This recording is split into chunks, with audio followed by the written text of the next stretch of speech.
Hello all, it is the second phase of 3.4. To those who couldn't get their E2 or E6 Phaenons, I weep for the departed. And to those who couldn't get their Sparkle for their archers, to those who couldn't get their Tribby or E1 Tribbies, to those who couldn't get their Sunday Light Cones or Sunday himself, once again, I weep for the departed. However, it is what it is. You're now going to have to wait for the reruns of all those characters, and we now have Firefly, Jingliu, and Blade, right? So, short TLDR, before I get into my reasonings why, and I go into a yap fest, none of these banners are worth pulling for. Not even in a situation where you have like E1, S1 Firefly. At least in my opinion, right? These are banners. You only pull for these characters if you like them.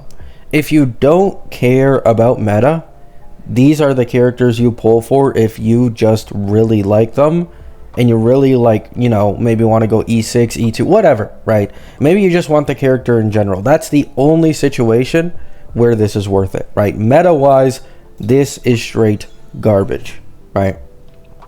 Now, I'm going to go into the Yap Fest here on why I think the way I do. So, for those who are avid followers of my channel, avid watchers of my videos, you know that I am usually someone who advocates grabbing just one extra Eelon if that's the difference between E0 and E2 for a older character.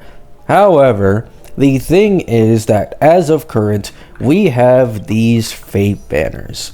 And these Fate characters are noticeably stronger than any of these characters, including Firefly. And they have the added bonus, you don't need to invest into Fugue or whatever the fuck for a best in slot Firefly team. The best in slot for Saber, I believe, is just Sunday Robin Ho-Ho as of current, which is an incredibly general comp that gives a lot of value to a lot of other DPSs, unlike Break where you're pulling teammates only for them, right? So, not only is like the team building probably easier for a general account, but also they are just so much stronger than any of these characters that they are way more worth pulling for. I have been clowning on the fake collab characters Eelon Investment, and that still holds true compared to any of the version 3 characters. Their Eelon Investment is pretty garbage. But that is compared to version 3 characters. Compared to version 2 characters, it is actually competitive. And especially compared to these version 1 ones, they lose, right? These two lose in Eelon Investment to probably the fake collab banners, and then Firefly, I'd say, is still slightly better in terms of Eelon Investment compared to Saber and Archer, but because, once again, their teams are much more general and they're so much stronger at base, technically their Eelon Investment is more worth it. And may I add that these banners are currently indefinite. There's a rumor going around of people saying it's going to end at 3.6, but this is completely made up. People just ran away with this because someone randomly said that they thought it would end on 3.6 because Archer's claimable for free timeline goes up until 3.6, right?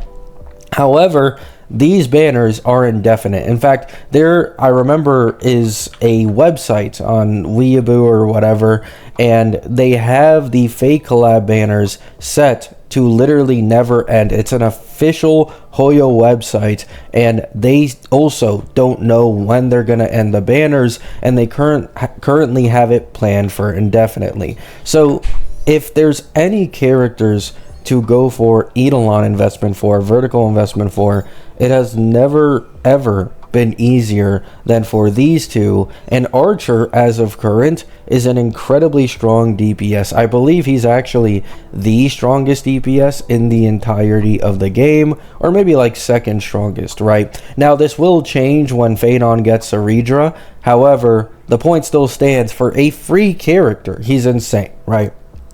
And even though I do feel like people overrate his E1 because of feels crafting, his E1 still does help his general rotation a lot more, right? And then you have Saber. Her earlier Eelon investment, in my opinion, is like worse than Archer's, slightly worse. However, Saber has the most, like, I won't say the most insane. There are other characters with better E6 jumps, like I believe Anaxa, but her E6 jump is one of the greatest in the entirety of the game.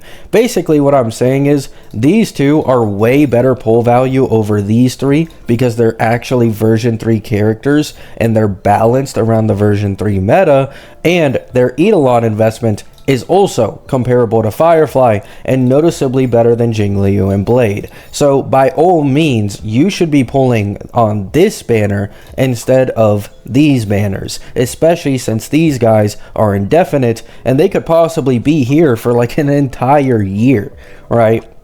So going vertical investment on these guys is actually like a pretty decently worthwhile investment if that's something you want to do. But even if you don't, E0S1 Saber, still very strong and powerful. E0S1 Archer, also very strong and powerful. One of the strongest DPSs in the entirety of the game currently. You truly cannot go wrong at all with pulling either of these two. And even if Archer is free, once again, the E1, right? Especially if you don't have Sparkle, that E1 makes a bigger difference than it looks. For Sparkle specifically, the reason it doesn't make such a big difference is because you're usually going to start spamming skills on Archer when you have 8 to 9 skill points with Sparkle, and sometimes Sparkle can even have her ult up at the exact same time, meaning this will allow you to hit that 5 skill cap that Archer can do at max in a single turn really easily, right? So adding one Archer skill when you're already doing 5 or 4 guaranteed is basically just a 20-25% increase, right?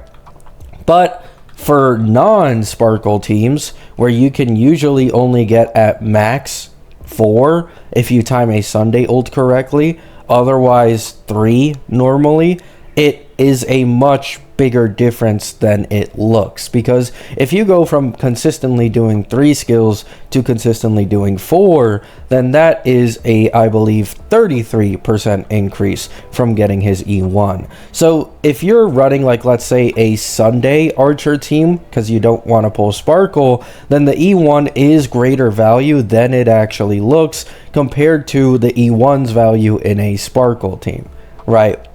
So that is all I want to talk about today. E2 Firefly, I think you can go for her if you have her E1S1 and like the full best in slot break team. However, once again, I simply wouldn't recommend it even if you were that close. I'd still go for either of these two or wait for more upcoming characters. Jingliu and Blade, you can just lose on the 50-50. Like, I truly don't see any reason to ever pull this guy, like, at all, when you can just lose to him in the 50-50.